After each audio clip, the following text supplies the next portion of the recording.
El Lincoln Park Jewish Center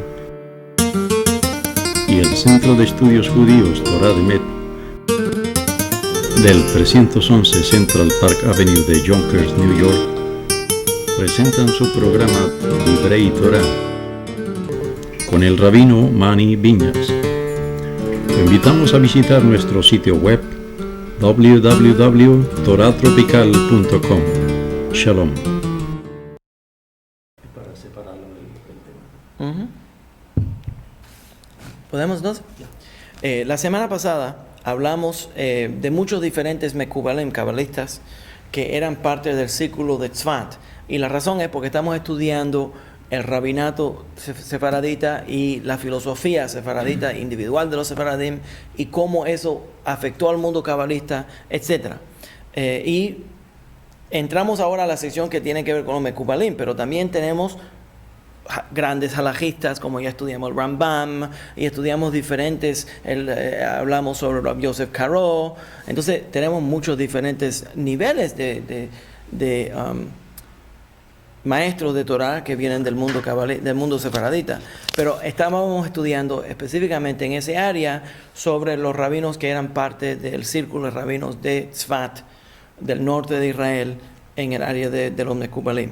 Y interesantemente, por alguna razón, yo quería introducirles el Ramchal, Rav Moshe Chaim Luzzatto, y como tuvimos tantos diferentes rabinos, estuve hablando sobre las biografías y las contribuciones de tantos rabinos, pensé, dejo Rav Moshe Chaim Luzzatto para la semana que viene, pero me seguía el espíritu diciéndome que hable sobre Moshe Chaim Luzzatto. Cuando repasé lo que había hablado, me di cuenta que era la Hilulá de Rav Moshe Chaim Luzzatto esa misma noche. Interesante, ¿verdad? Entonces, el Yahrzeit, la Hilulá, el meldado de Rav Moshe Chaim Luzzatto fue el jueves por la noche cuando nosotros estábamos hablando de él, y por eso parece que sentí tanto que deberíamos de hablar de Rav Moshe Chaim Luzzatto, pero no lo capté, se me olvidó que era ese mismo día. ¿Ya? Entonces, lo que voy a hacer es que voy a seguir hablando sobre Moshe Chaim Luzzatto, y tengo otros que quiero también compartir con ustedes sobre ellos.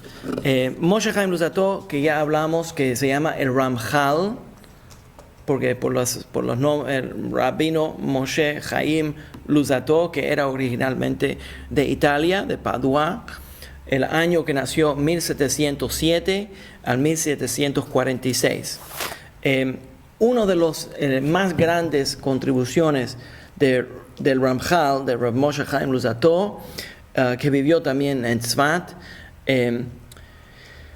fue el libro que se llama Mesilat Yesharim, el camino de los justos, Mesilat Yesharim, que se volvió uno de los libros más clásicos del movimiento de Musar. Y en otra semana, después de Shavuot, yo voy a entrar a cuáles son los libros clásicos del movimiento de Musar. Eso lo vamos a hablar porque la mayor parte de los libros que aparecen, que el movimiento de Musar se basa en Lituania, en el mundo ashkenazí, interesantemente, en el mundo de los yeshivot de Lituania, que hoy en día forman una parte muy importante del movimiento ortodoxo, todos los yeshivot, en el estilo de Lituania. Y eso forma por Rabbi Yaakov Salanter,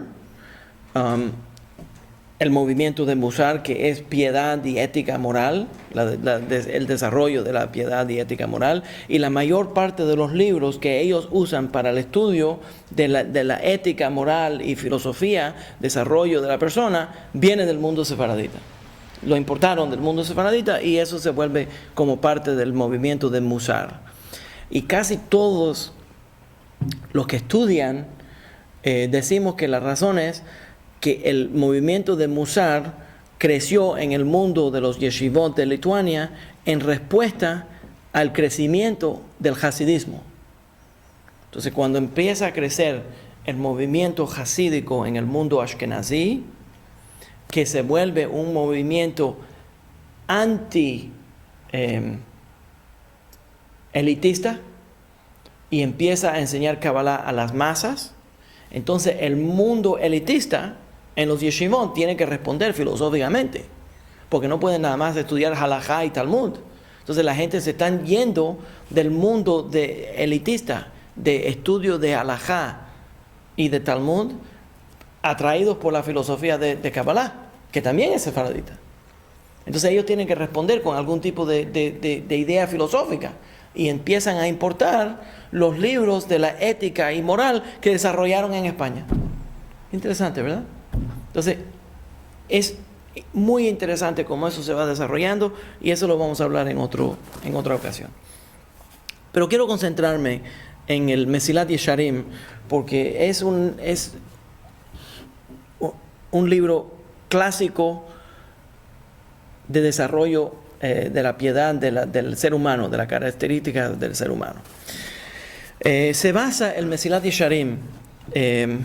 Por cierto, le quiero dar las gracias a todos los que asisten a mi clase, porque para poder preparar la clase yo tengo que repasar muchísima Torah. Entonces me dejaba, lo que estaba haciendo tantas horas es preparando la clase. Mesilat Yesharim se concentra en una braita. Hay en el Talmud se mencionan dos diferentes tradiciones orales. Una es la Mishnah y la otra es la braita. La braita es una tradición tanaítica oral, transmitida a través de las generaciones, y esta braita está mencionada en el Talmud babilónico en la página 20b, que es el otro lado de la página. Y la braita es de Rabbi Pinchas ben Yair. La Torá dice Rabbi Pinchas ben Yair en la braita que la Torá dirige al cuidado a observarse uno mismo. El cuidado dirige a la pasión, que la persona quiere crecer en pasión, a acercamiento a Dios. La pasión dirige a la limpieza espiritual. La limpieza espiritual dirige a la abstenerse. Al abstenerse dirige a la pureza. La pureza lo dirige a uno a la piedad. ¿Estás entendiendo todo esto? La braita dice que la piedad dirige a la humildad. La humildad dirige al miedo al pecado. El miedo al pecado lo dirige a uno a la santidad. La santidad lo dirige a uno a la profecía. Esa es la braita. Entonces, Ahora, por favor, de nuevo, porque a él le gusta tomar la nota. Ok, no hay problema. La braita de Rabbi Pinchas ben Yair está mencionado en el Talmud Bavli en la página 20b. Rabbi Pinchas ben Yair dice que la Torá, el estudio de Torá, dirige al cuidado de uno mismo. Quiere decir que uno se va a cuidar, a velarse uno mismo, a observarse uno mismo, para estar seguro de que no vaya a violar.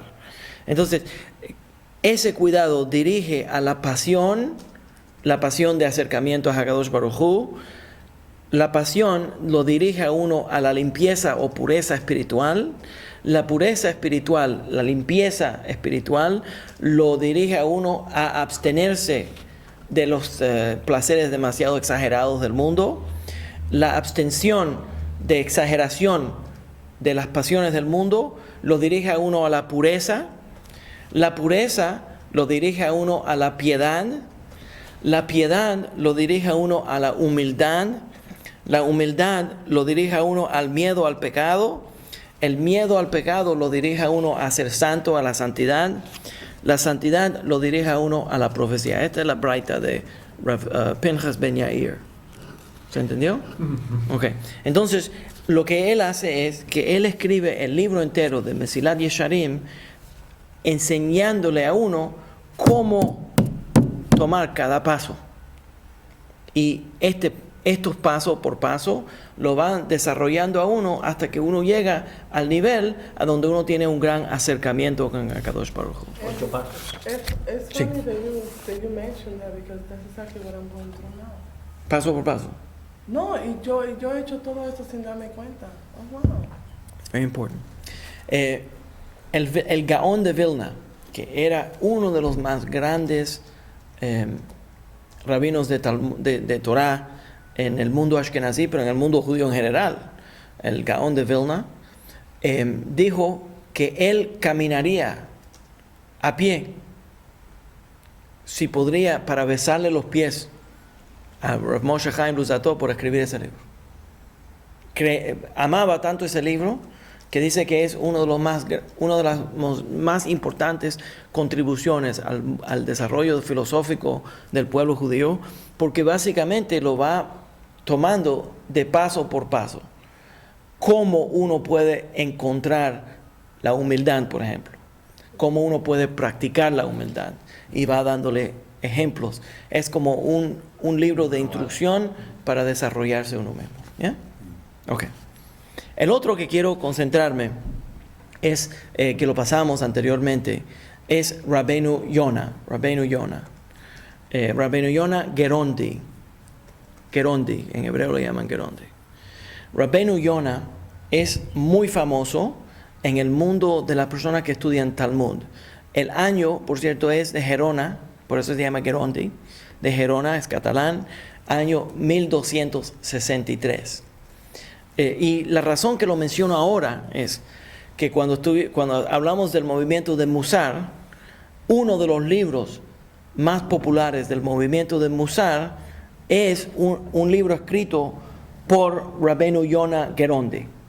Pero quiero hablar un poco sobre la vida de Rabbeinu Yonah Gerondi y la contribución de él que viene a ese genre de libros del movimiento de Musar. Por cierto, ya mencioné 1263, Gerona de catalán. El libro que escribe, por cierto, él es el nieto, el primo del Ramban de Nachmanides. ¿Yeah? Nachmanides también es de Gerona y él es el primo del Ramban. El libro que más... antes de entrar al libro, una de las cosas... Dos cosas famosas de Rabbeinu Yonah. Uno es menos conocido, pero es importante mencionarlo. El otro es más conocido. Él escribe un comentario sobre Alfasi y los halajot de Alfasi, y se llaman los Hidushim de Alfasi.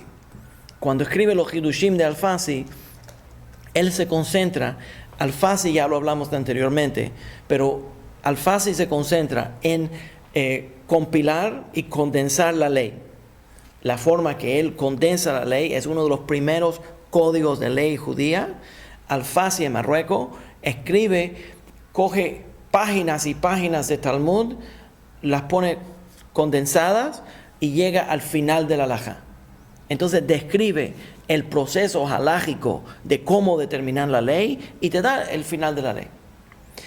Entonces lo que él hace es, lo que Rabbeinu Yonah hace es que menciona cómo Alfasi llegó a las conclusiones que son hidushim. ¿Entendés lo que es un hidush?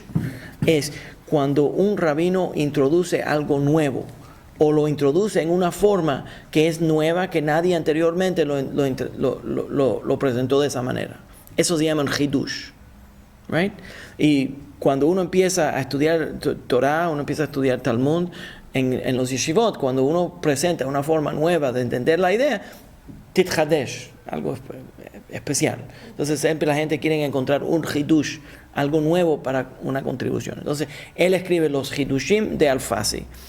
En todo el mundo que estudia Talmud, todo el mundo conoce a Rabbeinu Yonah. Rabbeinu Yonah es uno de los grandes comentaristas sobre el Talmud y la halajá específicamente, por esa contribución. También tomó una parte importante, y esto es parte de la biografía de la vida de Rabbeinu Yonah. Rabbeinu Yonah no le gustó, se enojó cuando el Rambam, Maimónides, escribió el Moreh Nevuchim y se volvió completamente contra el Rambam y específicamente por el libro de la Guía de los Perplejos. Y una de las críticas, pero súper crítico, y lo llama todo tipo de nombres, lo llama el griego, el pagano, lo llama muchísimos nombres al Rambam, y se vuelve una controversia contra el Rambam muy grande, y esto durante la vida del Rambam, ¿ya? Entonces, una de las cosas que pasa es que él decide que va a excomunicar al Rambam, y era uno de los grandes rabinos de ese periodo de tiempo. Entonces siempre es importante mencionarlo, porque me llamó tanto la atención algunos de los comentarios que la gente pone sobre nuestros videos, y además de los que le gusta criticar, a mí siempre me encanta cuando la gente quiere criticar. A mí no me molesta en lo más mínimo, porque cuando la gente viene a criticar, quiere decir que están aprendiendo. Como dijo mi hermano, Benjamín, sí, que si está ahí es porque... Es porque quieren aprender. Hay hambre de aprender. No todo el mundo tiene que estar de acuerdo conmigo. Yo le doy el derecho a todos los demás de estar equivocados. Ok. Entonces, el punto es que algunos de los comentarios que vemos en nuestras clases es muchos que con buen sentimiento dicen: qué lástima que hayan tantas opiniones en el judaísmo, o que haya un desacuerdo entre el mundo ashkenazí y el mundo sefaradita, como si los únicos desacuerdos en el mundo sefaradita, en el mundo judío, serían entre ashkenazim y sefaradim, cuando los sefaraditas nos pasamos la vida peleando entre nosotros, y los ashkenazim también. Pero eso es parte del desarrollo de cómo entender la halajá. Entonces, lo encuentro interesante porque es un pensamiento completamente extranjero al pensamiento judío. En el mundo judío hay múltiples opiniones, como ya mencioné en la última clase, múltiples opiniones, y maestros pueden discutir con estudiantes y estudiantes con maestros, y esa es parte del estudio de Torah. En el Talmud habían dos grandes Tanaim, interesante, se pasaban la vida discutiendo y peleando. Hubiera uno pensado que eran enemigos, pero el Talmud dice que cuando uno se murió, el otro se murió 6 meses después. ¿Y sabe lo que decía? No puedo vivir sin él, sin mi amigo. No tiene sentido, ¿no? ¿Ya? No puedo, la vida no tiene sentido. ¿Ya? Entonces, iban como dos espadas que se caían a golpe, pero al final salían las dos afiladas.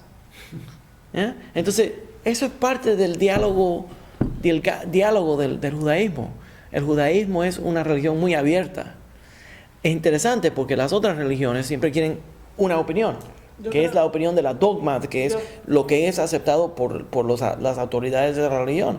Pero en el judaísmo hay múltiples autoridades y múltiples caminos para llegar, hasta la forma que los Mekubalim lo dicen. Escuchen una idea, que habían 13 entradas al Sagrado Templo.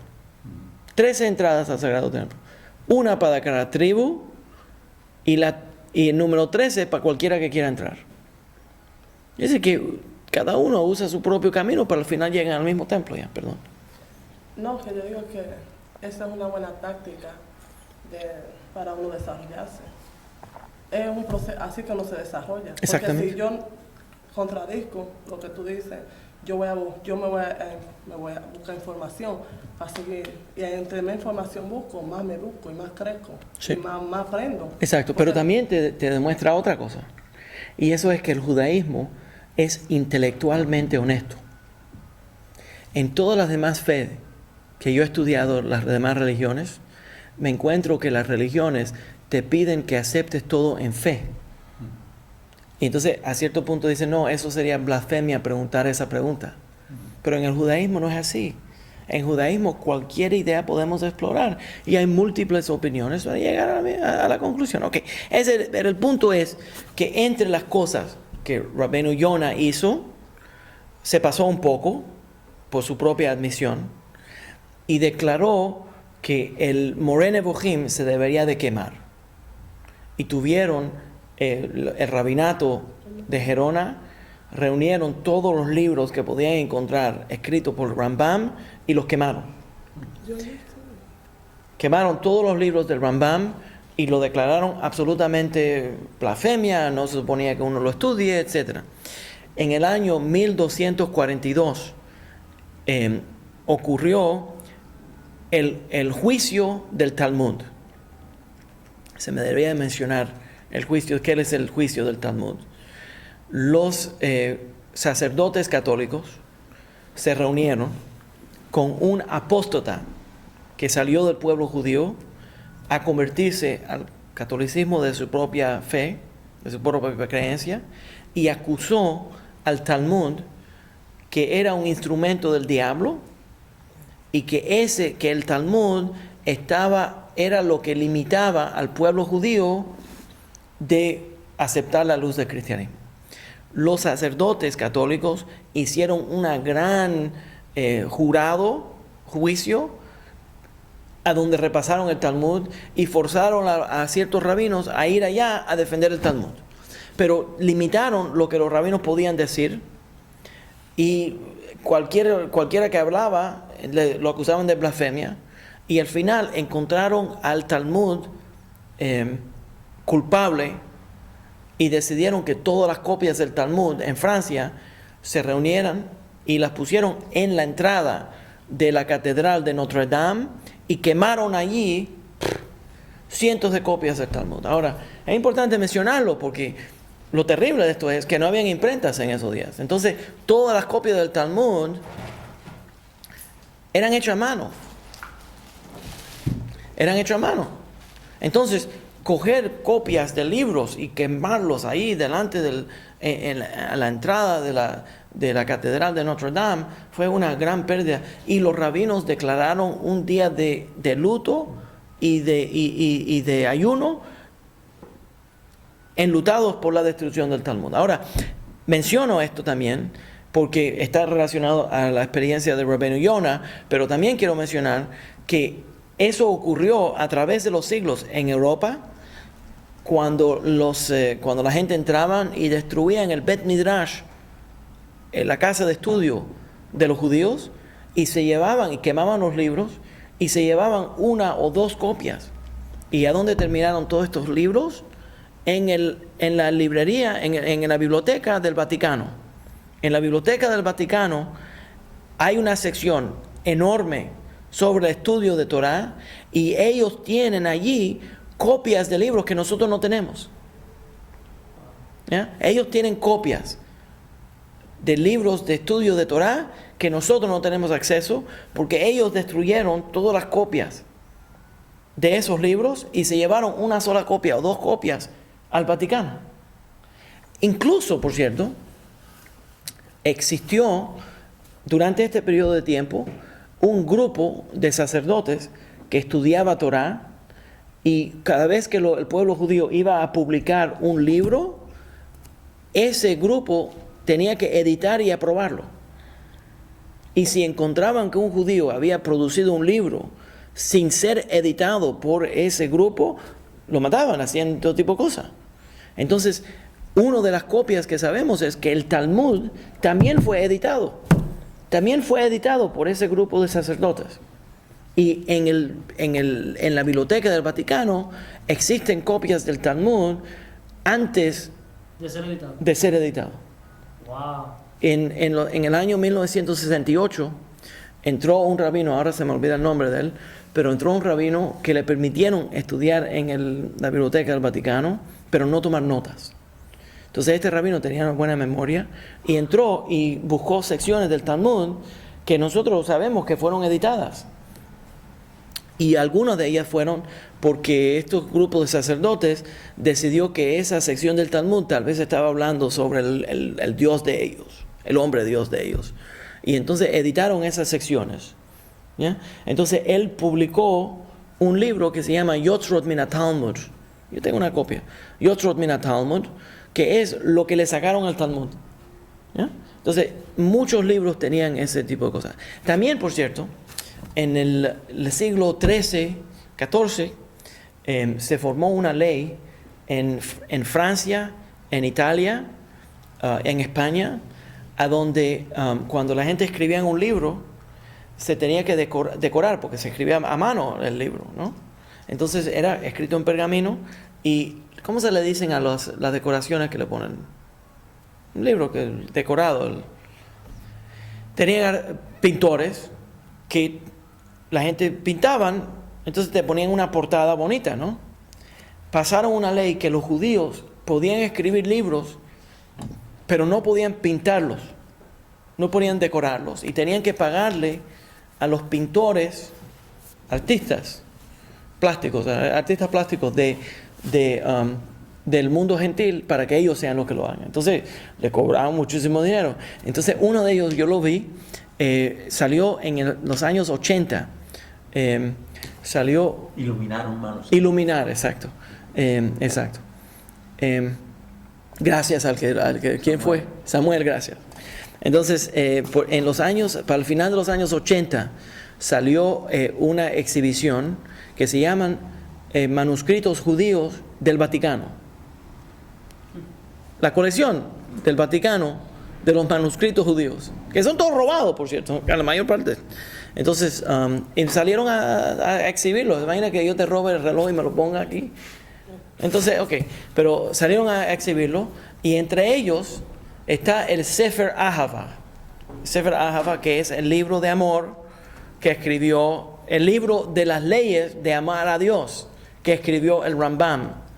Pero interesantemente, el que iluminó, le preguntaron, él le preguntó al que lo escribió, le preguntó, ¿qué tema tiene? Entonces le dice amor, se llama el libro de amor. ¿Sabe lo que pintó?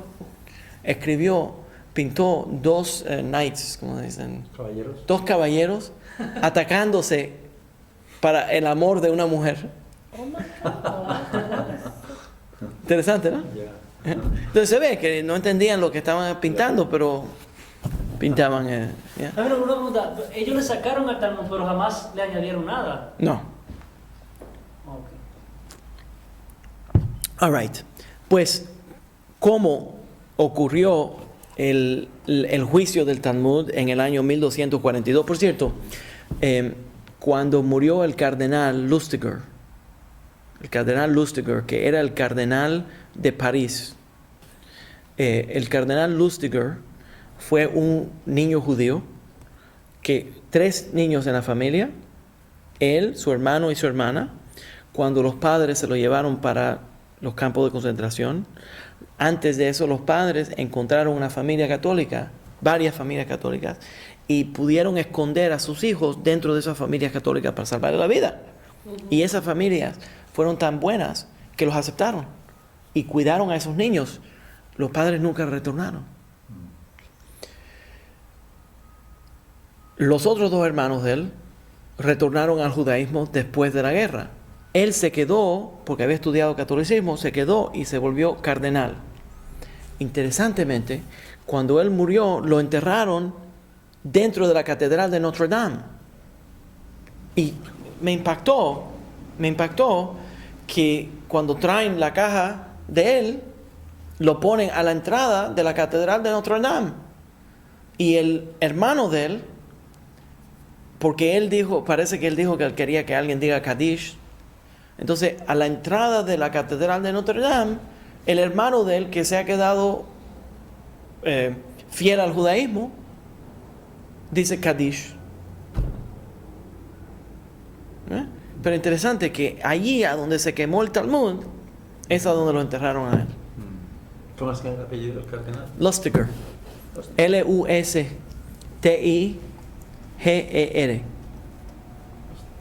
Yeah. Anyways, por cierto, la ley, nada más para estar claro, que la halajá no se supone que uno diga Kaddish sobre una persona que fue apóstata, que decidió que no iba a seguir con nosotros. Si no quiere seguir con nosotros, no siga con nosotros. No lo enterramos en el cementerio. No decimos Kaddish.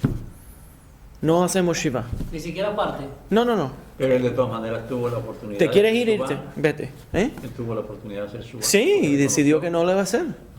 Y se pasó la vida diciéndole a los judíos que él creía en el catolicismo, etc. Yeah. Anyways, cuando Rabbeinu Yonah vio que el Talmud fue quemado, se arrepintió. Y dijo, esto ocurrió porque yo quemé los libros del maestro del Rambam. Entonces, Rabbeinu Yonah públicamente, después de quemar los libros del Rambam, públicamente declaró que esto que había ocurrido fue tan terrible porque nosotros lo iniciamos. nosotros iniciamos odio uno contra el otro y eso permitió que nuestros enemigos tengan odio contra nosotros y quemen nuestros libros. Entonces fue y viajó a Israel, a la tumba del Rambam, y se tiró arriba de la tumba del Rambam. ¿Imagina? Públicamente. Se tiró arriba de la tumba del Rambam a pedirle perdón por haber hecho una cosa tan terrible. ¿Ya? Entonces, nada más para mencionarlo, porque es una parte importante de la vida de Rabbeinu Yonah, tan gran maestro. ¿Ya?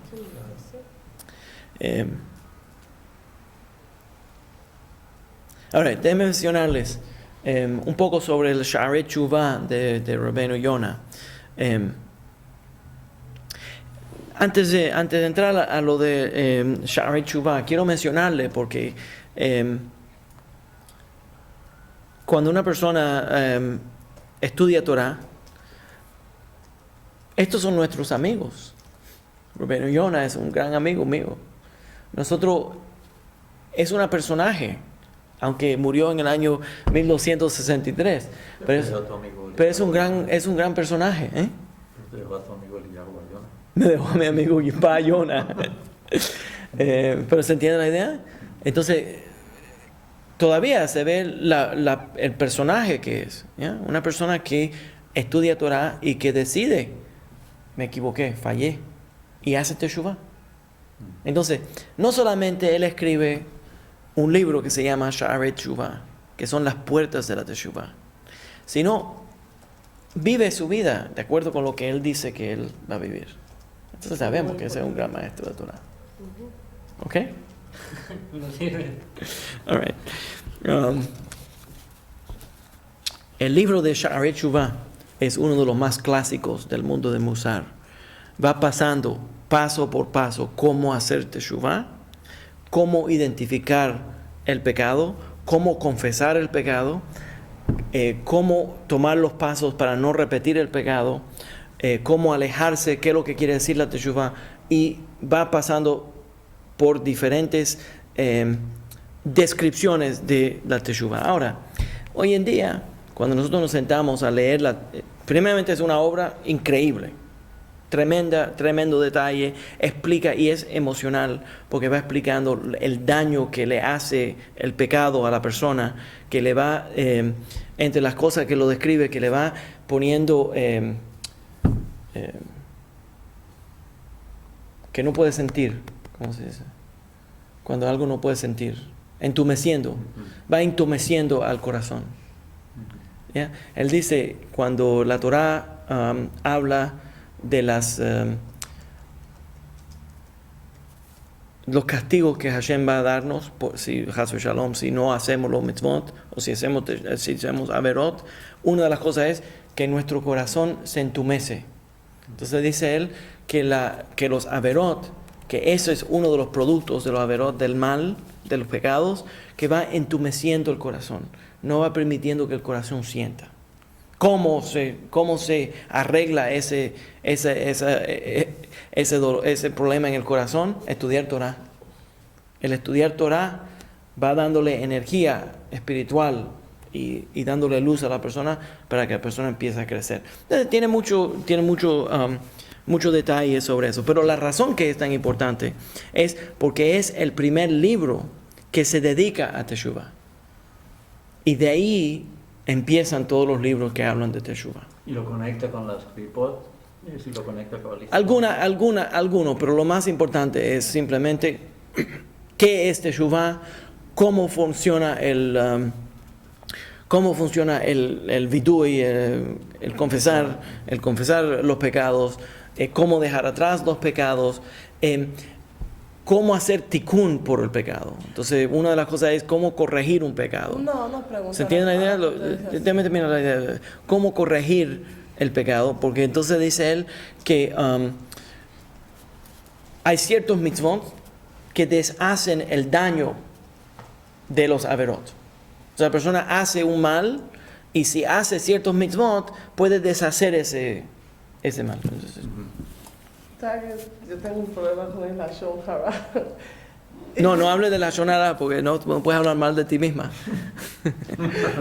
No, pero decía en el libro que una de las maneras para uno hacer teshuvá es leyendo el libro y aprendiendo, y también dando clases sobre ese problema. Pero yo me siento que no es suficiente, porque ahora que yo he creado conciencia del daño que yo he hecho, yo le he hecho mucho daño a mucha gente. Y yo me siento tan mal, pero ese daño yo no lo puedo reparar. Yeah. ¿Qué uno hace en una situación así? Bueno, lo primero que uno tiene que hacer es que entender que los rabinos nosotros no aceptamos confesión. Públicamente no tienes que confesar el pecado de hablar la Shon Hara. Pero ¿cómo uno reniega un pecado así que no tiene No, remedio? esa es parte de la cosa. Uno tiene que vivir, hacer los mitzvot. Eso es lo que estamos hablando. Entonces, hacer los mitzvot, de estudiar. La razón que, por cierto, el Chofetz Chaim dice, ese es el libro que estás estudiando. El Chofetz Chaim dice que la razón que uno debería dar clases sobre el tema de la Shon Hara es para usar la boca para hablar sobre la verdad de la Shon Hara, porque con la boca fue lo que uno hizo mal. ¿Ya? Por cierto, en el Chofetz Chaim tiene una historia ahí de una señora. Yo no sé por qué pone una señora. Los hombres también hablan mal. Pero una señora. ¿Sabes que el Talmud es extremadamente sexista? El Talmud dice que 10 medidas de palabras vinieron al mundo y las mujeres se quedaron con 9. Y el Talmud dice que 10 medidas de belleza entraron al mundo y Jerusalén se quedó con 9. ¿Yeah? ¿Se imagina? Ok, anyways.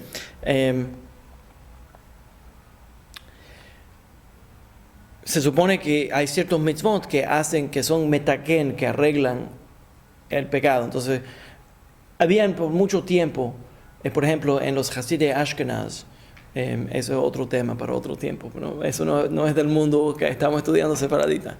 Pero los Hasidei Ashkenaz escribieron una serie de libros de cómo arreglar ciertos pecados. Sí, y es increíble la lista. Entre ellos tiene todos los pecados sexuales y cómo arreglarlo. ¿Y si uno se siente que ha rompido los 600, 300? No, bueno, esa es otra cosa. No se supone que uno se sienta que uno es un pecador, se supone que uno se sienta que uno va a vivir una vida correcta. No se supone que uno baje su autoestima diciendo que yo no sirvo, que eso no es correcto.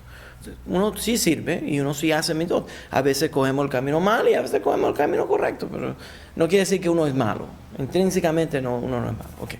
Anyways, la historia que tiene el Chofetz Chaim, por cierto, que ella está leyendo, es sobre una mujer que va y le dice a él que ella pecó y que hizo el mal de hablar mal de los demás. Entonces, Regilut. Por cierto, eso no es solamente una idea bonita del Talmud, está directamente en la Torá, que no se supone que uno se vuelva una persona que está cargando cuentos de un lado para el otro. Parece que el periodismo no fue una cosa aceptada en el tiempo bíblico.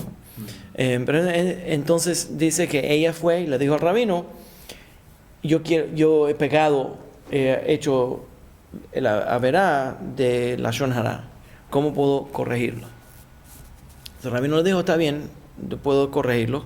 Coge pedacitos de pan y yo quiero que salgas al parque y pongas pedacitos de pan en todos los diferentes bancos y todos los diferentes lugares del parque y regresa a mí. Y coge ella y pone pan, regresa al rabino y le dice, ve al rabino, lo hice. Entonces dice, ve y regresa y recoge todos los pedacitos de pan. Y le dice, rabino, eso es imposible. Ya se lo llevaron todos los pájaros, los vientos se lo llevaron, esto está desbaratado.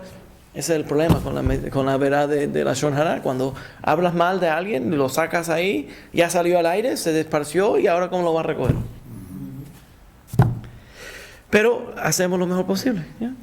Hacemos lo mejor posible. Ok, entonces el punto, vamos a regresar a Rabbeinu Yonah y al Sha'arei Teshuvah, porque lo quería mencionar porque es una parte importante de la historia del rabinato de España y las contribuciones del rabinato de España, que este libro de Sha'arei Teshuvah se vuelve uno de los más grandes libros durante el siglo XVIII, el siglo XIX, en el movimiento de Musar en Lituania. Este libro, escrito en 1250, se vuelve uno de los grandes libros de estudio dentro del mundo, en el mundo judío de Lituania. ¿Ya? Y todavía es uno de los grandes libros en la filosofía que tiene que ver con la Teshuvah. Y es importante entenderlo, porque ¿qué es lo que está haciendo Rabbeinu Yonah? Nos está presentando uno de los principios más importantes de la Torah. Miren, cuando uno empieza a estudiar sobre lo que es Teshuvah, solamente Dios puede hablar sobre Teshuvah. Hablando sobre el Sha'arei Teshuvah, por cierto, esto presenta todo el Sha'arei Teshuvah. O eso no es. En una palabra, el ser humano, nosotros vivimos con el reloj. En una palabra, cuando yo tenía 27 años, fallé. Pero tengo 43 años. Ahora, me doy cuenta, fallé a los 27 años. Por cierto, no fallé a los 27 años una sola vez, 10,000 veces. Pero a los 43 años me doy cuenta, estoy inventando aquí, me doy cuenta que fallé y hago teshuvah. Y le pido a Dios que me perdone. Confieso el mal que hice, tomo los pasos para tratar de arreglarlo, le pido a Dios que me perdone. Hashkadosh Baruj Hu me da la bendición de la teshuvah, de capará, me limpia. ¿Es cierto? Es cierto. No de palabra. ¿Podemos cambiar el pasado? El pasado ya ocurrió. Entonces el ser humano no puede cambiar lo que ocurrió. Pero Hakadosh Baruj Hu sí cambia lo que ocurrió. Hakadosh Baruj Hu sí encamina las cosas. Entonces, teológicamente es un tema muy importante. Poder entender cuál es el poder de Hakadosh Baruj Hu de limpiar, de arreglar, de reorganizar las cosas que ocurren en el mundo. Filosóficamente es una cosa milagrosa. Uno de los grandes milagros de la Torah es la teshuvah, la habilidad de poder hacer capará. ¿Se entiende? Claro, porque para Dios no hay pasado ni presente. Exacto. Y lo podemos comprobar. Lo podemos comprobar porque la Torah no está en orden cronológico. Es como yo leí en uno de los libros que todo lo que Hashem, como lo que usted estaba diciendo anteriormente, como mantener kosher, todo lo que usted menciona en la Torah, Él no lo da porque Él sabe que nosotros podemos cumplirlo. Él no nos va a dar algo que Él sabe que no podemos. Entonces, como usted siempre ha dicho, que Él siempre hace la enfermedad, pero Él hace también la medicina. La medicina primero y entonces la enfermedad. Vamos a entrar a otro más. Entonces voy a darle dos más y entonces vamos a terminar. Entre el círculo de los Mekubalim, 1500, año 1500, en Tzfat, existía un gran rabino, Yossi Saragosi. Ahora, interesantemente, ¿Era de Zaragoza? Saragosi, correcto, la familia era de Zaragoza, pero él nació en Tzfat. Él nació allá en la tierra de Israel ya, pero la familia son judíos sefaraditas que fueron expulsados por los reyes católicos, Isabela y Ferdinando, pero se fueron para Tzfat. Entonces allí él se vuelve uno de los grandes rabinos. Ocurren varias cosas. Rav Yossi Saragosi es uno de los grandes mekubalim de ese periodo de tiempo. En Tzfat se vuelve uno de los altos del rabinato de Tzfat y existió en ese tiempo, nada más para que entiendan el contexto de lo que estaba ocurriendo en ese tiempo. Tenías un rabinato en el norte de Israel, en Tzfat, que eran todos los rabinos que habían sido expulsados de España o que se habían exiliado de España y Portugal y partes de Francia, que se habían escapado para vivir en el norte de Tzfat. Primero, por cierto, entraron a Jerusalén, pero en Jerusalén había muchos árabes y se formó una revuelta contra los judíos y empezaron a matar judíos en la calle de Jerusalén. Entonces el rabinato, todo ese grupo de judíos exiliados españoles se fueron para el norte de la tierra de Israel, porque allí estaba bajo el control de los otomanes, de los sultanes de Otomán, y entonces ellos le permitieron y los guardaban y todo estaba bien. Entonces, pero diferentes califatos, sultanes de los otomanes ponían como gobernadores sobre esa región y dependiendo en el gobernador había tratamiento bueno o malo a los judíos. Ok. Cuando vivió Rav Yossi Saragosi, Entonces tenías dos rabinatos, un rabinato en Jerusalén y un rabinato en Tzfat. Y se formó una disputación entre los rabinos de Tzfat y los rabinos de Jerusalén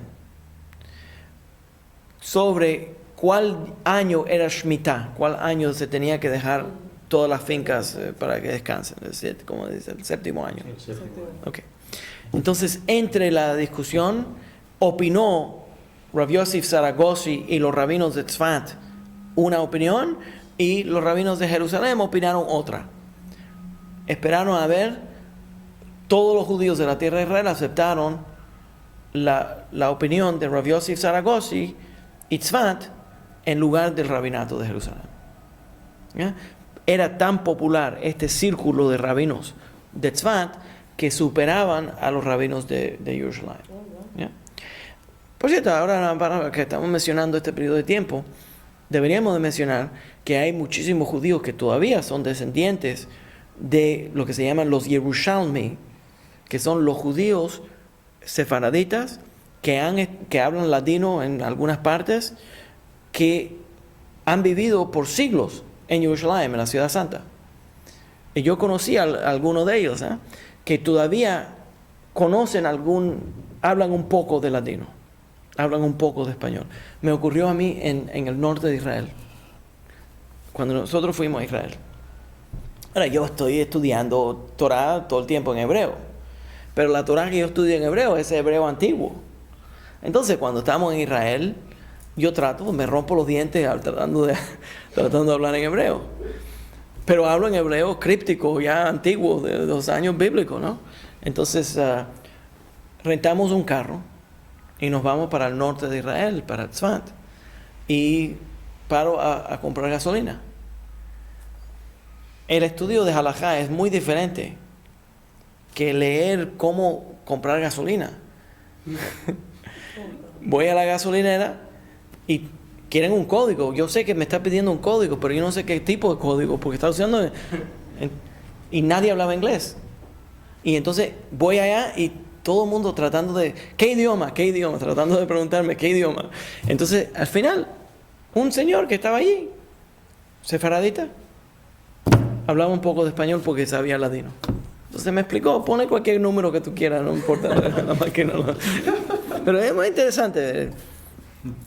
Ok, la razón que lo menciono es, entre las cosas que las aventuras de Rav Yossi Saragosi, está la aventura de los gallos blancos.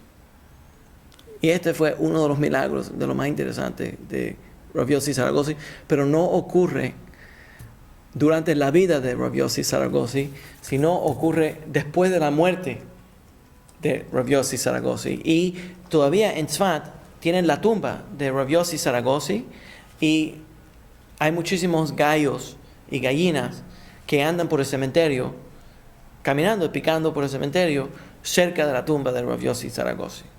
Esto es la historia que dicen de lo que pasó. Pusieron los reyes, los sultanes otomanes, pusieron un gobernador nuevo sobre la sección que estaba en Tzfat después de la muerte de Rav Yossi Saragosi, y este hombre odiaba al pueblo judío y quería robarlos. Sabían que ellos estaban viviendo allí, los iba a robar. Entonces les dijo, si ustedes no me traen, creo que eran como 500 gallos blancos de pago vivo, gallos blancos. ¿Te imaginas? ¿Dónde no me encontrar? No lo voy a encontrar. Que si no me lo traen, los voy a expulsar completamente de esta región. O van a tener, o si no los puedo expulsar, que van a tener que pagar una gran cantidad de dinero. Entonces la gente no sabía qué hacer. No había forma de tratar de razonar con el gobernador, de decirle, bueno, déjanos pagarte a través del tiempo, nada. Bueno, pues reunieron a todos los gallos, pensaron, bueno, cogemos todos los gallos, las gallinas de todos colores y vamos a traérselas a ver si él los acepta. Entonces, la noche anterior estaban preocupadísimos y uno de los shamashim, que son los que cuidan a la sinagoga, tuvo un sueño y se le presentó Rav Yossi Saragosi en el sueño. y le dice, trae todos los gallos a mi tumba y yo voy a arreglártela. Y de acuerdo con la historia, todos los gallos se volvieron blancos. Interesante, ¿no? Esa es la historia de Rav Yossi Zaragoza. Entonces, cogieron todos esos gallos y se lo llevaron al gobernador. Y el gobernador se asombró, dice, ¿cómo lo sacaron? ¿Cómo lo hicieron? Entonces, le contaron sobre Rav Yossi Zaragoza. Entonces, la historia es que ese hombre se arrepintió y se volvió uno de los grandes amigos del pueblo judío, y ayudaba a los rabinos y le daba dinero a las sinagogas y hacía todo lo posible. No se convirtió al judaísmo, pero hacía todo lo posible para ayudar, porque parece que le cogió miedo a Rav Yossi Zaragoza. No, para mencionarlo, pues, entre las cosas serias yo también quiero presentarles sobre otros temas. ¿Qué dicen de mis gallos blancos? Dice Eliyahu, dice, mi abuelo Rosario, siempre que alguien compraba algo, preguntaba, ¿quién lo mercó? Eso está bien. Aquí en Hermosillo había un equipo de fútbol llamado los Gallos Blancos. Habían 500. Eran de múltiples colores, pero el rabino Zaragoza los cambió. ¿Yeah? Ok.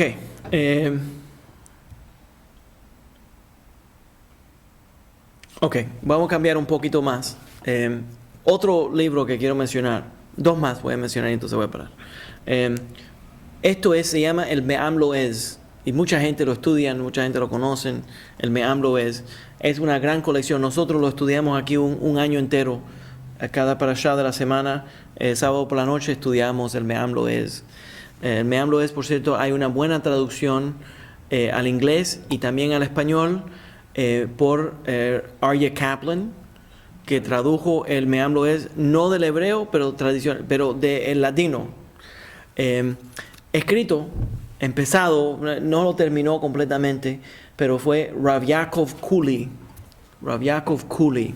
El Rav Yaakov Kuli vivió en Constantinopla y escribió una serie de libros y se vuelve uno de los grandes contribuyentes a la literatura en latino, en judaísmo, en judío, hebreo, español, al estudio de Torah popular. Entonces, la idea era producir, por cierto, él muere el año 1732 en Constantinopla.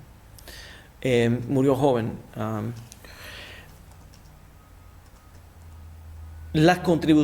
Entre las contribuciones está el Me'am Lo'ez.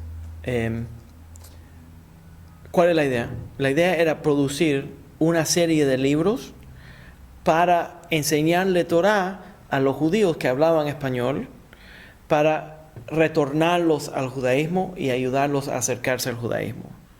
Entre ellos, antes de eso, ya había una gran colección de rabinos que habían escrito específicamente para los exiliados de España y Portugal, o que eran descendientes de los Anusim.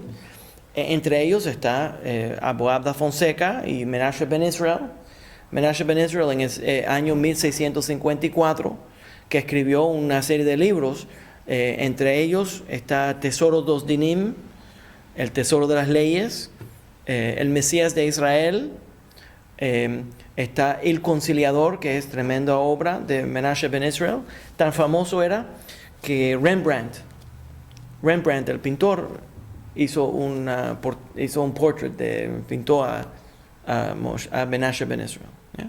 Que originalmente era Núñez Rodríguez, y a los 17 años se mudaron salieron de Portugal y fueron a Holanda, a Ámsterdam, y en Ámsterdam se tuvo que circuncidar a los 17 años en el año 1620. Entonces imagínense, muy buena anestesia que estoy seguro que le dieron. ¿Qué es lo que significa Me'am Lo'ez? Me'am Lo'ez de un idioma, un pueblo que habla un idioma extraño. ¿Yeah? Ok. Viene de uno de los salmos que está en Halel, por cierto. La palabra Me'am Lo'ez. Ok. Había una serie de libros, todos producidos en español, portugués y ladino, todos producidos para explicar el judaísmo y atraer al pueblo judío para que retorne a la vida judía. Entre las cosas está el Me'am Lo'ez. Entonces, Rav Yaakov Kuli y sus estudiantes, él no puede terminar la obra porque murió joven, pero los estudiantes de él escribieron el resto de las obras y cubre todo el Tanaj. Tiene también una Haggadah para Pesach y tremendos comentarios. Entre ellos es sumamente sefaradita. Explica la parashá, explica comentaristas, explica la parashá desde el punto de vista filosófico, desde el punto de vista halágico, da consejos prácticos, mezcla ahí Kabbalah y describe cómo el pueblo judío estaba viviendo en ese periodo de tiempo y con instrucciones de cómo vivir una vida más correcta en ese periodo de tiempo. Dame un ejemplo. Este año, cuando estábamos preparando para Pesach, estábamos hablando de hacer matzah, cómo la gente hace matzah. Entonces, Label, que viene a la sinagoga, el Baal Korea, que lee la Torah, que es Ashkenazi, me cuenta que fueron ellos a una factoría de matzot. Aquí tienen la factoría de Strides de Nueva York. Entonces, es interesantísimo. Llevan a los jóvenes a ver la factoría, cómo hacen los matzot. Es muy interesante. Entonces, le dije, no sé si él había leído en los libros halágicos cómo se hacía matzot en los tiempos antiguos. ¿No? Saqué el Me'am Lo'ez. Y el Me'am Lo'ez en el libro que tiene la Haggadah de Pesach, tiene ahí una descripción larga de cómo hacer matzot. Cómo comprar el trigo, de dónde uno comprarlo, y la descripción, y cómo mantenerlo seco, y cómo molerlo, y cuánto tiempo hay que esperar. Entra con lujo y detalle a todas las instrucciones, y entre las cosas también explica la capará, el tikkun que es hacer matzot. Entonces no solamente entra al detalle de cómo hacer los matzot, y cómo hacer el trigo, y cómo preparar para Pesach, y cómo hacer, pero también filosóficamente qué es lo que quiere decir hacer matzot. Y entonces cabalísticamente, cuál pecado uno limpia al hacer los matzot. Ay, yo quiero aprender. Oh, tremendo. Entre ellos está, ¿sabes lo que dice él? Que en esos tiempos, ahora estamos hablando 1720, dice él que todos los hombres judíos, deberíamos de hacer matzot Erev Pesach, antes de Pesach, la noche de Pesach, ahí esa tarde, hacer los matzot y amasar la masa, porque eso es el tikkun para la masturbación. ¿Cómo hacía el tikkun de la masturbación? Para corregir la averá, para corregir el pecado de masturbarse los hombres. Estamos hablando entre adultos, ¿no? ¿Eso que dice? No, y dice él que en el tiempo de él mucha gente pecaba con eso. Y no existía el internet. 1732. ¿Te imaginas? Lo que yo nunca he entendido sobre ese punto de la masturbación es lo siguiente. Tenemos la nidad y el hombre tiene su cosa sexual bien fuerte. ¿Qué entonces está supuesto a hacer el hombre? ¿Por qué? Controlarse. Por 2 semanas. Sí. Oh, wow. Sí. No sé por qué eso sería imposible. Acabo de decírselo a un estudiante mío en City College. Tú tienes que entender, ahora vamos, yo no iba a entrar a este tema, pero ahora ya me forzó a entrar al tema que a mí me encanta porque tiene que ver con la filosofía. ¿Tú sabes lo que dicen los griegos? El pensar que uno no puede controlar sus deseos físicos y sus deseos sexuales es filosofía griega. Entonces los psicólogos, la gente me dice, me enamoré, ¿qué voy a hacer? No. Tú escoges a enamorarte. Me enojé, ¿qué voy a hacer? Me enojé. No, tú escogiste, absolutamente. Tú escoges enamorarte y tú escoges enojarte. ¿Y lo que uno siente? Uno no siente lo mismo por todo el mundo. No, tú no eres víctima de tus sentimientos. Simplemente porque te sientas de una forma no quiere decir que tú tienes que actuar. Okay. Yo respeto esa. ¿Tú me entiendes? Pero uno no, porque uno no se fija en todo el mundo. No, oye lo que te estoy diciendo. desde el punto de vista filosófico de la Torá, nosotros controlamos nuestras emociones. Las emociones no nos controlan a nosotros. Eso es sumamente importante, porque desde el punto de vista de los griegos, la naturaleza no se puede superar. La naturaleza, lo que dice que lo que nació jorobado no se puede enderezar, ¿no? Pero en el judaísmo, nosotros sí mandamos a la naturaleza. Yo tengo un tiempo sola y yo voy a hablar algo. No, pero no vamos a aceptar confesión aquí, pero el turno del... Por eso que hace muchas canciones que dicen, mi corazón se enamoró, como que, ¿qué yo puedo hacer si mi corazón ya me dijo Exacto. que ya eso es? Exacto, pero... No soy yo, sino que mi corazón. Sí, pero esa es la filosofía griega. Pero en el judaísmo no. En el judaísmo tú eres el que manda. No las emociones a ti. Entonces, una pregunta. Filosóficamente, déjame hacer una pregunta. Ve'ahavta et Hashem Elokecha. Bechol levavcha bechol nafshecha bechol meodecha. Amarás a Dios. ¿Cómo es el mandamiento de amar a Dios? ¿Cómo me vas a mandar a mí a sentir ciertas cosas? Besamachta vechageja. Y estarás contento los días de fiesta. ¿Cómo me vas a mandar a sentirme que yo esté contento si no me siento contento? Desde el punto de vista de la Torá, sí. Nosotros tenemos control sobre nuestras emociones. Sí, pero cuando lo que yo iba a decir sobre la cosa sexual, espérese, de lo sexual, el cuerpo te inicia. Yo soy mujer, cuando yo paso por mi proceso ¿De verdad? vida, a mí el cuerpo... Pero mira, Samuel la pone más, El cuerpo. mucho mejor. ¿Qué pasa con las poluciones nocturnas? ¿Se está en Tumá? ¿Cómo pasa entonces de nuevo al estado de Tahara? No, eso se arregla a través de la mikvah. Eso no. Pero hoy en día... Pero digo, sí, pero en el caso de las poluciones nocturnas... Sí, yo sé. Pero hoy en día los tumot, ya todo el mundo tiene tumá.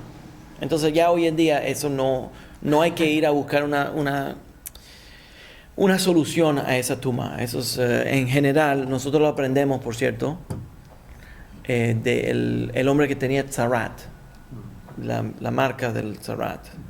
Entonces, la Torah dice que si el cuerpo entero tenía tzarat, entonces es puro. Pero si una porción del cuerpo tenía tzarat, entonces es impuro. Pero cuando ya todo el cuerpo tiene tzarat, entonces ya se considera puro. Quiere decir que cuando todo el pueblo judío ya tiene tumá, entonces ya no hay ley de tumá y tahara. ¿Me entiendes? Entonces no tenemos ese problema. Pero ese es otro tema. No vamos a entrar mucho a ese tema. La razón que entro a este tema es por la razón, pero es porque me seduciste a entrar a ese tema. Pero el punto es que uno puede superar a todas las emociones, a todos los sentimientos. Uno es el que manda. Uno es el que manda. Por eso te sedujo. Una mujer te puede seducir. Entonces, ¿ves? Tú caíste. No, fácilmente. La seducción mía, déjeme decirle el secreto. La seducción mía es a través de ideas. Entra por aquí, ya. Sí, ya, exacto. Pero ¿sabes por qué? Porque en el mundo, si lees la mitología griega, la madre es la tierra y el padre es el cielo, y ellos se unen y crean a Cronos. Nace Cronos de allí. Entonces el dios y Zeus, ¿ya? Entonces los dioses son los hijos de la naturaleza. Pero en el judaísmo, Bereshit bara Elohim et hashamayim ve'et haaretz. En el principio, Elohim creó a la tierra y el cielo. Entonces nosotros decimos que Elohim, y nosotros somos esos Betzelem Elohim, somos hechos en la imagen de Dios. Entonces Elohim manda a la tierra y el cielo. ¿Se entiende? Entonces nosotros podemos superarlo. Por ejemplo, vamos a hablar, estamos entre adultos. La gente me dice, no, pero este joven nació homosexual. ¿Cómo la Torah va a prohibir la homosexualidad si el niño nació homosexual? Eso es mental. No, esa es tu opinión, pero lo que dicen nació así. La respuesta es que desde el punto de vista de la Torah, no importa cómo tú nazcas, tú puedes ganarle, tú puedes dominarlo. Tú puedes dominar todo. Esa es la naturaleza del muchacho. No importa. Pueden hacer ladrón. Exacto, hay ciertas personas que le nace ciertos artes nefarios. Cleptomaniático. Pero Katia te pregunta que por qué en el tema de la masturbación solo se habla de los varones. Sí, porque es solamente los varones. ¿Y por qué las mujeres no? La prohibición es solamente los varones. ¿Por qué las mujeres no, rabino? Ese es otro tema. Pero hoy no estamos hablando de ese tema. Nada más pasamos por ahí porque me hablo de eso, menciona. Pero hay muchas explicaciones que Dice Diana, porque en las mujeres no se derrama simiente y en los hombres sí. Ok, dice ella. Hay muchos diferentes temas que están Las mujeres somos combinados más ahí. En esa área la mujer es más calmada. A lo mejor. Ok, anyways. Son dominicanas, ¿no? No, es verdad. Ok, entonces, entre las cosas que escribió Rav Yaakov Kuli, entre las cosas, ya esto está cogiendo otro camino, pues tenemos que cambiar el tema. Entre las cosas que Rav Yaakov Kuli escribe Ezrat Nashim, un libro de Ezrat Nashim que se llama el Ezrat Nashim, que es sobre las leyes, una compilación de las leyes del abuelo del Moshe Ibn Habib. Moshe Ibn Habib, que era uno de los grandes halajistas del mundo sefaradita. Habib. Como querido. Sí.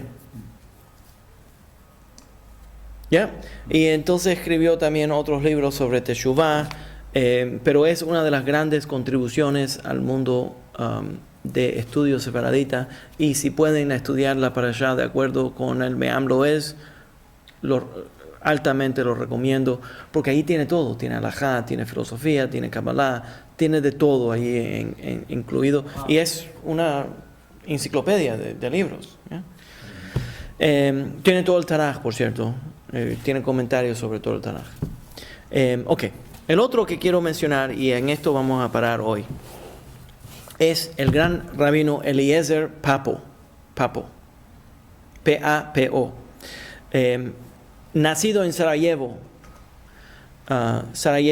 luego vivió en Bulgaria, se volvió el gran rabino de Celestria, en Bulgaria. ¿Era vulgar? No era vulgar, era extremadamente gran rabino. Entre las cosas que escribió un libro que se llama el Pele Yoetz, muy importante. Pele, P-E-L-E, Yoetz. El Pele Yoetz, por cierto, este señor murió a los 41 años. El rabino Papo, Eliezer Papo. Antes de entrar a lo que escribió del Pele Yoetz, que se vuelve uno de los grandes libros de Musar del mundo sefaradita, y si quieren entender lo que es la filosofía sefaradita, hay que estudiar el Pele Yoetz. Es tremenda contribución. Y la semana que viene, si Dios quiere, yo entro un poco más al Pele Yoetz. Les voy a dar algunos ejemplos de las secciones que él habla en el Pele Yoetz. Pero al mencionarlo, mucha gente cuando me oye mencionar Bulgaria, dicen, oh, pero esos no son Ashkenazim. Quiero mencionarlo porque Sarajevo, número uno, es uno de los grandes exilios a donde los judíos sefaraditas fueron. Y existe, por cierto, y deberían de buscarlo cuando puedan por el internet, la Haggadah de Sarajevo.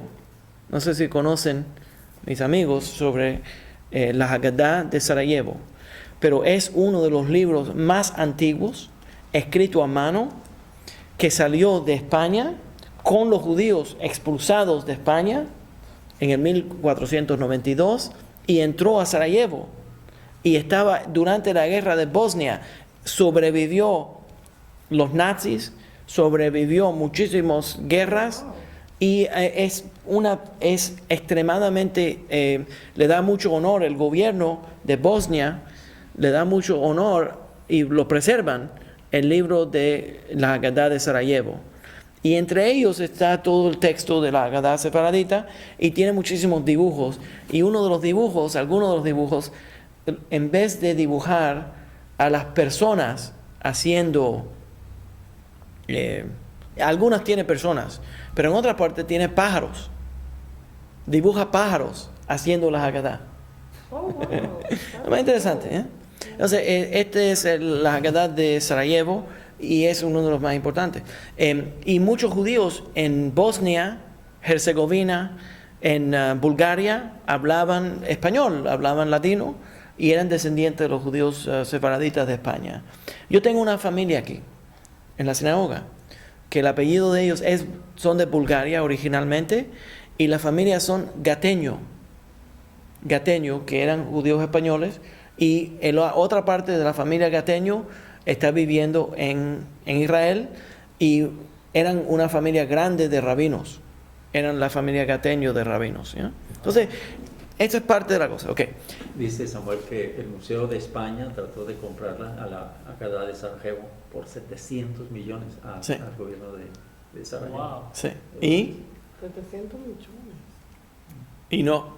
No se Y no lo... Ya. Eso no tiene precio. No. Ya. Pero es interesante porque la Haggadah de Sarajevo se ve como es un simbolismo dentro del mundo sefaradita de sobrevivir, ¿no? Supervivir Solo permitieron llevarla para exponerla. Exacto. Otra vez. Exacto. Pero ha pasado muchísimas guerras. Wow. Ha sobrevivido grandes guerras, grandes problemas este libro. Es precioso, se puede ver, lo puede buscar en el internet, hay muchas fotos de las, escrito a mano, bello. Yeah. Ok, me voy a concentrar entonces rápidamente, pero la semana que viene, si Dios quiere, entonces hablamos más sobre el Pele Yoetz y le voy a dar algunas porciones del Pele Yoetz. Y ahora que mencionamos también a Boab da Fonseca y a Menashe Ben Israel, vamos a retornar un momento al 1650 y pico para visitar con nuestros amigos a Boab da Fonseca y Menashe Ben Israel. Recuérdame que vamos a hablar de el conciliador. ¿Yeah? Ok. Conciliori. Yeah. Conciliori. No, conciliador. No, pero en italiano. No, pero se llaman, fue escrito en latino. Es el conciliador. Entre los temas de Musar, lo más importante del Pele Yoetz es que el deseo de Akadosh Baruj Hu es desarrollar a una persona no intelectualmente, no solamente, deberíamos decir, no solamente intelectualmente y no solamente profesionalmente, el Pele Yoetz dice, y dice él que uno... Fue mal. Sí. se atoró Bayona. No, hay que buscar. Okay. Entre las cosas, que no solamente uno se supone que se desarrolle intelectualmente y profesionalmente, económicamente, pero dice que uno no debería de preocuparse sobre el dinero. Lo que uno debería de hacer, dice él, que uno... Esa estuvo buena. que uno no debería de preocuparse sobre el dinero, y lo que uno debería de hacer es Que otros se preocupan por eso. que bueno, lo que dice es como el Rabino Miña nunca se preocupa del dinero, no, todo esto es gratis, todo esto es gratis. No te preocupes por el dinero, dame el ticket para que tú veas lo que yo te voy a demostrar. Yo quisiera, ¿sabes? Que la gente me han dicho que el tener dinero es una prueba de Dios, es un castigo. A veces la gente tiene mucho dinero y se pierde completamente. Y yo le digo, pruébame Dios, mira a ver si ocurre. Anyways, would you like, ahora que me enseñas el boleto ese el ticket ese de la loto, yo no sé si yo les conté a ustedes, a mis amigos que están en internet. Yo conocí cuando yo era uno de los rabinos de la sinagoga sefaradita de Riverdale. Yo no era rabino oficial, pero yo asistía, no tenía rabino oficial, entonces me pedían que yo dé los sermones en la sinagoga sefaradita. Entonces los Shabbat yo siempre daba un sermón. Allá había un señor israelí que la esposa era sefaradita, la esposa también sefaradita, empezó a volverse más y más religiosa. Ellos no eran religiosos, no observaban nada. Y él era cerrajero aquí en Nueva York, y la esposa de él empezó queriendo guardar Shabbat, queriendo guardar Kashrut. Primero kasherizó la casa, y entonces un día empezó a tratar de guardar más Shabbat. Entonces le dice al esposo, yo quiero que tú vengas todos los viernes lo suficientemente temprano para poder sentarnos juntos a comer la comida Shabbat. Pero él siempre trabajaba y trabajaba tarde los viernes por la noche, y de noche los cerrajeros se ganan gran dinero porque la gente se cierran y necesitan de emergencia que alguien venga a abrir. Entonces un viernes por la noche llega él tarde y ya ella comió sola. Y entonces le dice ella, pero tú quedaste que ibas a guardar Shabbat, no está justo. Entonces el Señor sacó y le dice, mira, si Dios quiere que yo guarde Shabbat, así me lo contó, si Dios quiere que yo guarde Shabbat, este va a ser el boleto de la loto ganador. Se ganó $50. O tienes que guardarlo. Ya no, me dijo que más nunca va a trabajar un Shabbat. Sí, me dijo, fallé. Yo debería haber dicho de la grande de la loto. Pero digo de la loto y se ganó $50, tú dejó trabajar Shabbat. Anyway, entonces no pierdan la fe ustedes que están ahí en otro lado de la computadora. Sigan ahí. Me ocurrió una vez, yo estaba estudiando social. Ahora, estos son cuentos de la loto.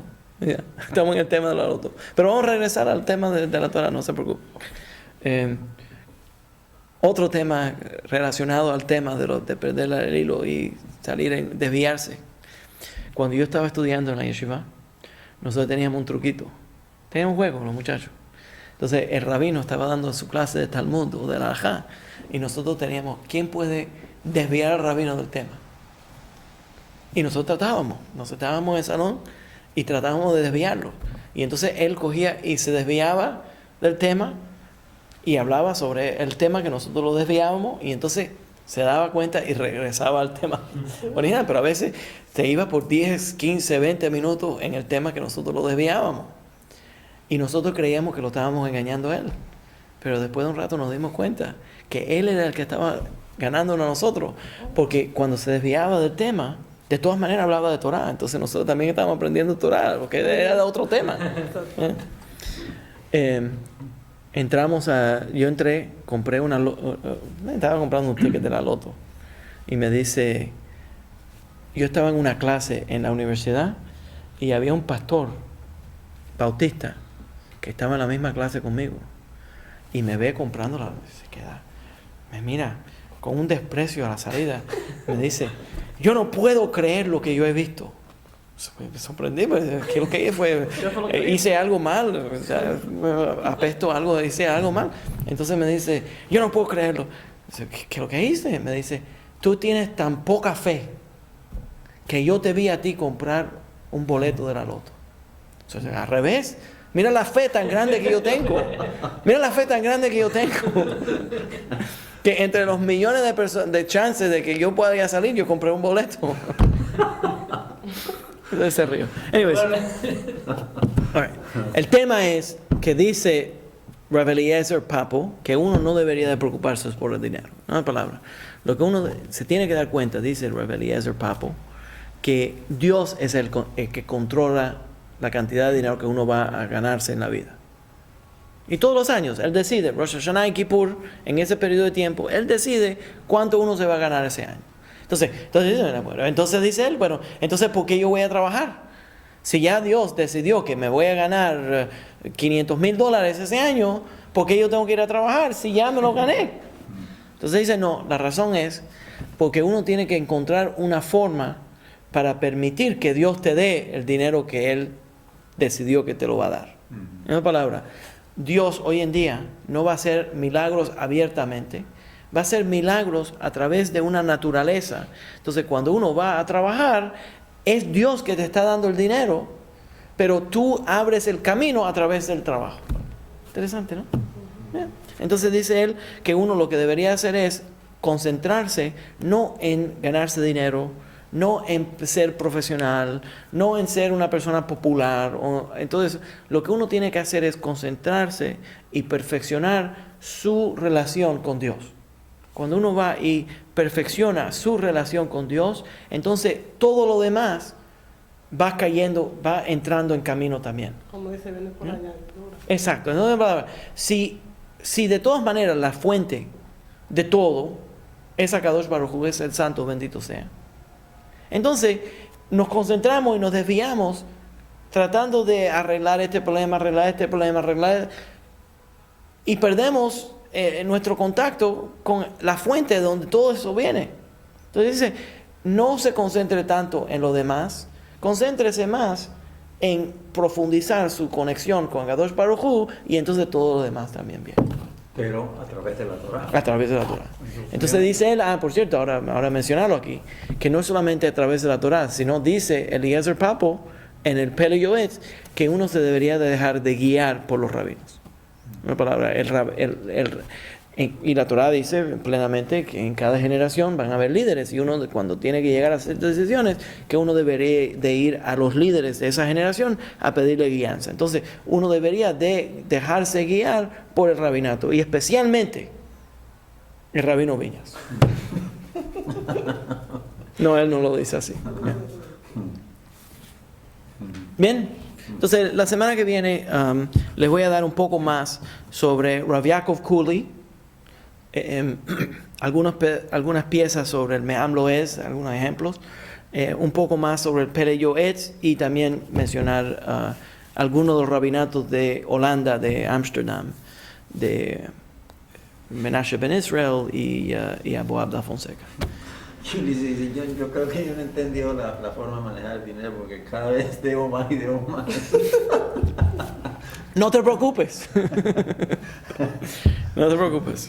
Dice Eliezer Papo que uno debería de concentrar en los demás. ¿Ya? Y eso es en todo, Rabino, no solamente en dinero, sino en todos los problemas. Dice él, todos los problemas. Si uno profundiza, y tiene sentido, por cierto, tiene sentido. Todo esto tiene que ver con la manera que uno se acerca a Dios. Wow, yo vine a esta clase y Dios a través de usted me contestó todas mis preguntas, todas mis inquietudes. Yo no sé cómo usted lo hace. Ven y pregúnteme los números de la loto para la próxima vez. Déjame terminar mencionando rápidamente una de las alguna idea sobre Shavuot, y entonces vamos a terminar. El Shabbat primero, y entonces el domingo y el lunes viene la fiesta de Shavuot. La fiesta de Shavuot no es llamada Shavuot en la Torah, sino es llamada Chag HaBikurim. Chag HaBikurim. El Chag HaBikurim es la fiesta de las primeras frutas. Y en ese tiempo, en el tiempo bíblico, en el tiempo del Talmud, en el tiempo del templo, las personas iban al templo de Jerusalén, y el Talmud describe en una forma muy linda la procesión de granjeros, de agricultores que entraban a Jerusalén con canastas enormes de las primeras frutas, o carrozas grandes decoradas por flores de las primeras frutas, y hacían como un desfile subiendo al sagrado templo.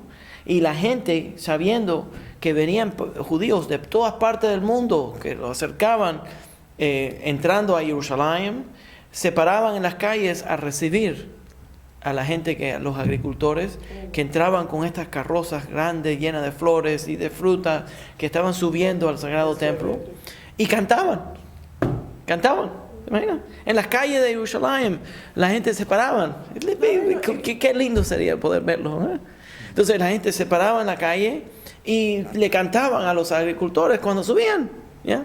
Y entonces la Torah describe que ellos subían y tenían que coger las ofrendas de las primeras frutas, traerlo delante del sacerdote y pararse delante del altar, y traían estas frutas y las mecían así delante del altar, las presentaban al Cohen, y tenían un testimonio que tenían que dar. El testimonio: nuestro padre Jacob, lo que pasó con Labán, cuando el pueblo judío entró a Egipto, cuando fuimos esclavos de Faraón en Egipto, y Dios entró a Egipto y nos salvó. Cuando el pueblo judío salimos de Egipto, imagínense, siglos después, ¿ya? Todavía estamos mencionándolo. Entonces, ¿qué pasó? Que el pueblo judío salimos de Egipto y Dios nos sacó y nos cruzó por el desierto, y ahora dice ese agricultor: yo entré a esta sagrada tierra, y esta sagrada tierra me dio estos frutos, ¿ya? y yo le presento estos frutos a mi Dios. Y cada uno de ellos tiene que hacerlo eso. O sea, que el día completito. El día completo. Eso, Imagínate. ¿cómo le daba tiempo de ver? Entonces había muchos Kohanim, imagínate. Se ponían diferentes estaciones de los Kohanim. Entonces tenías filas y filas de personas que entraban al Sagrado Templo. Así. Hacerlo rápido. Cada uno de ellos. Cada uno de ellos. Wow. Yeah.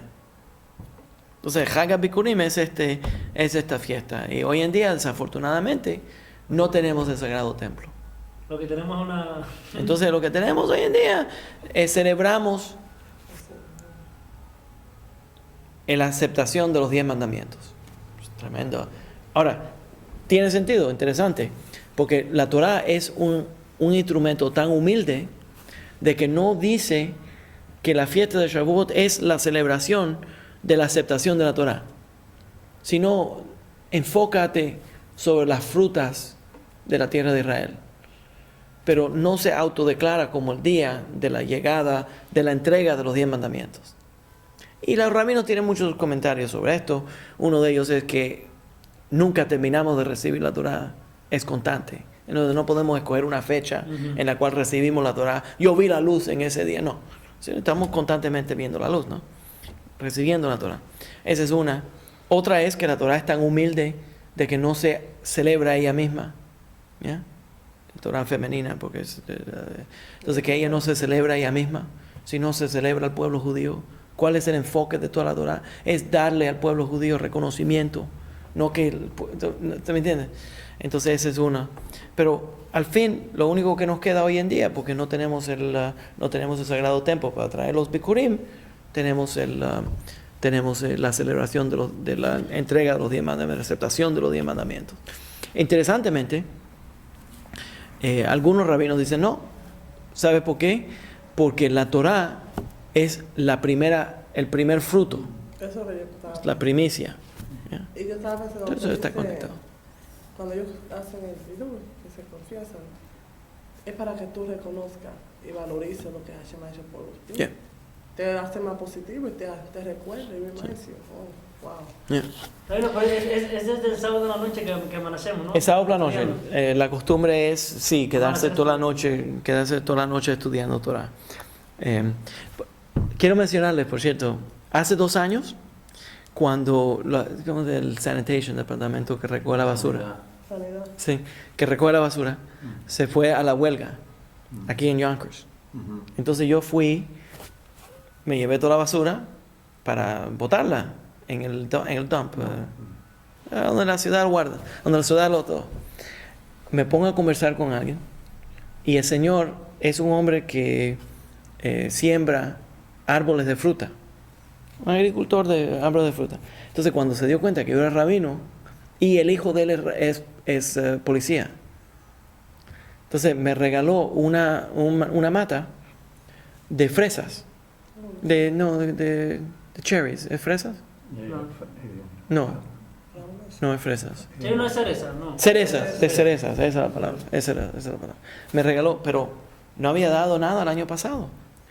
Hoy vi que salieron las cerezas. Y una de ellas ya está roja. Y pensé, wow, esa sería la primera esa sería la primera. Y cuando se restaure el templo, ¿cómo será el estudio de Torah en Imagínate. Jerusalén? Imagínate. ¿Por qué quedó pendiente lo del dinero que estabas hablando respecto a lo del rabino? Que Margarita te pregunta, porque ella tuvo un caso reciente en esta semana que una señora, la esposa del jardinero, ellos muy pobres, la viejita murió y duró tirada en el piso, nadie la recogía, duró mucho tiempo. Que por qué, si a Carlos Baruj maneja lo del dinero, por qué ella tuvo que vivir esa circunstancia tan fuerte. Si respondo eso sería un mentiroso. No tengo respuesta. No hay forma de responder a esa pregunta. Hay muchas cosas terribles en la vida que uno tiene que aceptar. All right. En esa buena nota vamos a terminar, ¿eh? No, ya vamos a terminar de todas maneras. Ok. Chag Sameach, Moadim Simcha. All right.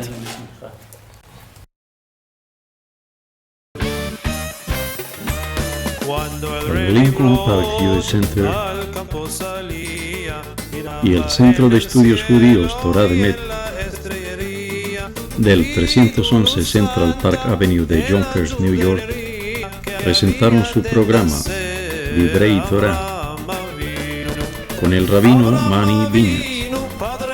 Te invitamos a visitar nuestro sitio web www.toratropical.com. Shalom.